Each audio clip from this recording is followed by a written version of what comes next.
prepare for the electrical contractor licensing exam in New York City, consider several courses and study tips. Firstly, look into the NY Electrical Licensing School. They offer various courses specifically for the Master Electrician and Electrical Contractor exams. Both in-person and online options are available to suit different learning preferences. Secondly, explore New York test preparation. This provider also offers both Master Electrician and Electrical Contractor exam preparation courses. They provide both online and in-person classes. Thirdly, consider the Powertrain Institute. They offer a comprehensive electrical contractor exam preparation course held in person in Long Island City, Queens. Fourthly, the NYC Department of Buildings, also known as the DOB, provides a free electrical contractor licensing prep course. Classes are held at the DOB offices in various locations throughout the city. Fifthly, the National Association of Electrical Distributors, also known as the NEED, offers an electrical contractor licensing exam prep course with both online and in-person options. In addition to these courses, it's important to supplement your learning with self-study and practice. Firstly, thoroughly study the New York City Electrical Code and the National Electrical Code, also known as the NEC. Familiarize yourself with the specific requirements and regulations that govern electrical work in New York City. Secondly, take practice exams to familiarize yourself with the exam format, question types, and time constraints. This will help you build confidence and identify areas where you need to improve. Thirdly, review sample projects and work plans to prepare for the practical portion of the exam. Understanding how electrical systems are designed, installed, and maintained is crucial for success. Fourthly, consider hiring a tutor for personalized guidance and support. A tutor can help you focus on your weak areas and develop effective study strategies. Finally, allow ample time for preparation and study. Don't underestimate the amount of material you need to cover. Start studying early and consistently to maximize your chances of passing the exam. To elaborate on the importance of the New York City Electrical Code and the National Electrical Code, these codes outline the minimum safety standards for electrical installations. The NEC, in particular, is a comprehensive set of guidelines covering everything from wiring methods to overcurrent protection. Understanding articles like 210, for branch circuits 250, for grounding and bonding, and 300, for wiring methods is essential. When studying the New York City Electrical Code, pay attention to any local amendments or modifications to the NEC. These local rules may reflect specific requirements or conditions in New York City. For example, the city may have stricter rules regarding the use of certain materials or methods in high-rise buildings or other densely populated areas. To reinforce your knowledge, create flashcards with key terms, definitions, and code references. Review these flashcards regularly to memorize important information. You might want to create one flashcard with the definition of a qualified person. This is someone with the skills and knowledge related to the electrical construction and operation of electrical equipment and installations and has received safety training to recognize and avoid the hazards involved. Another flashcard could define grounded, which means connected to earth or to some conducting body that serves in place of the earth. Practice exams are invaluable for assessing your readiness for the actual exam. They simulate the testing environment and help you identify your strengths and weaknesses. As you take practice exams, pay attention to the types of questions you struggle with. Are you having trouble with calculations, code interpretations, or practical applications? Focus your studying on these areas to improve your performance. Many online resources offer practice exams for electrical contractor licensing. Some of these resources are free, while others require a subscription. Choose resources that are reputable and aligned with the content of the actual exam. When reviewing sample projects and work plans, look for examples of how electrical systems are designed and installed in different types of buildings.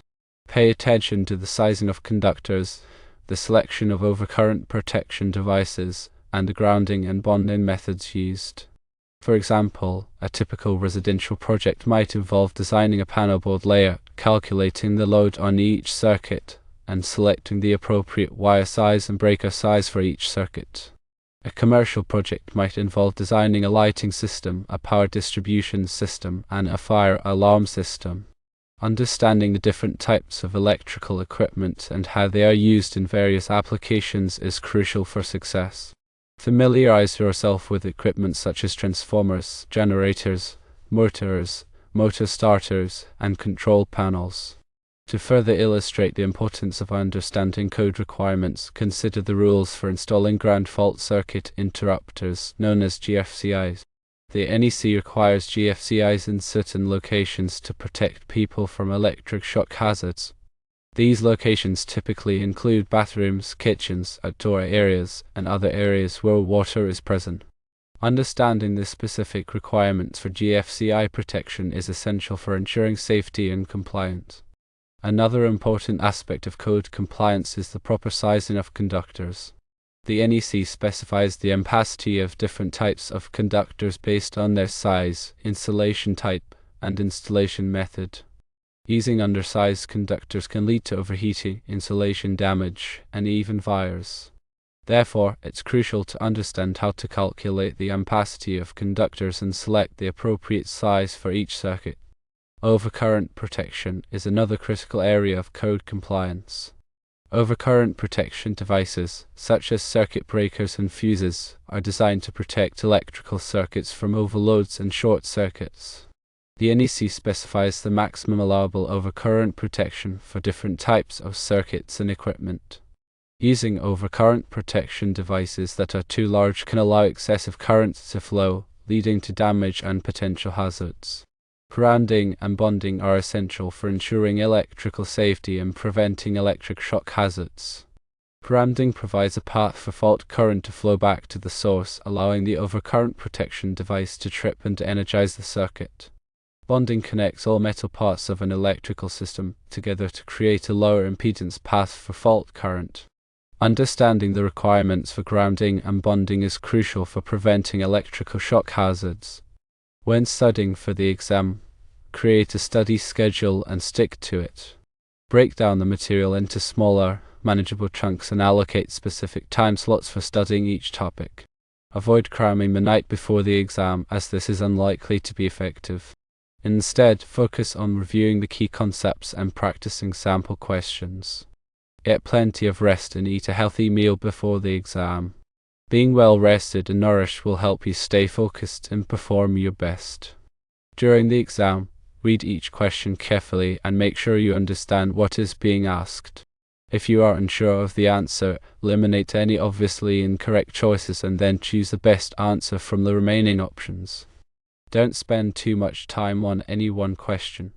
If you are stuck, move on to the next question and come back to the difficult one later.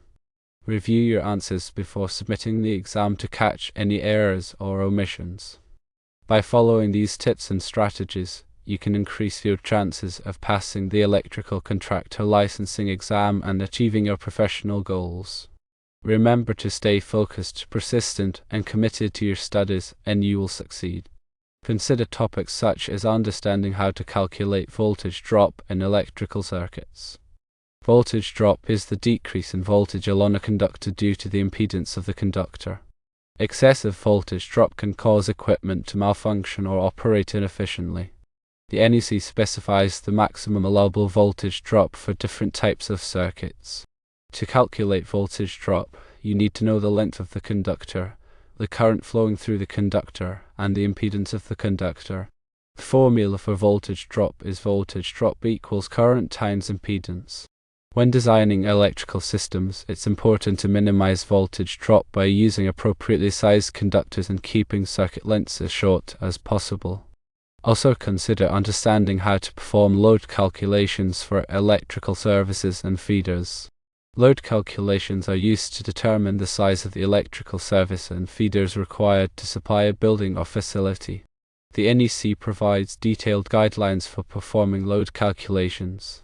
Load calculations involve determining the connected load of all electrical equipment and appliances in the building, applying demand factors to account for the fact that not all equipment will be operating at the same time, and then calculating the total load on the service and feeders. When performing load calculations, it's important to consider both the continuous load and the non-continuous load. The continuous load is the load that is expected to operate for 3 hours or more at a time, while the non-continuous load is the load that is not expected to operate for 3 hours or more at a time.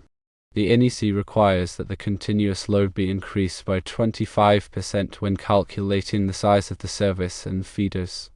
Also remember how to select the appropriate wiring methods for different applications.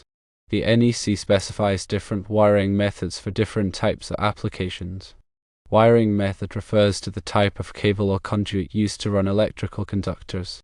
Some common wiring methods include non-metallic sheaths cable, also known as Romex, electrical metallic tubing, also known as EMT, rigid metal conduit, also known as RMC, and flexible metal conduit, also known as FMC. The choice of wiring method depends on factors such as the environment, the type of building, and the voltage level.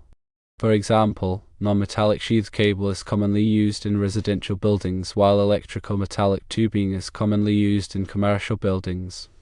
In hazardous locations, such as areas where flammable materials are present, special wiring methods are required to prevent explosions. Finally, consider understanding how to troubleshoot electrical problems. Troubleshooting involves identifying and resolving electrical problems in a safe and efficient manner. To troubleshoot electrical problems, you need to have a good understanding of electrical circuits, wiring diagrams, and test equipment. Some common electrical problems include open circuits, short circuits, ground faults, and voltage drops. When troubleshooting electrical problems, it's important to follow safe work practices such as wearing appropriate personal protective equipment and energizing the circuit before working on it. A multimeter is an essential tool for troubleshooting electrical problems. A multimeter can be used to measure voltage, current, and resistance. By taking measurements at different points in the circuit, you can identify the location of the problem.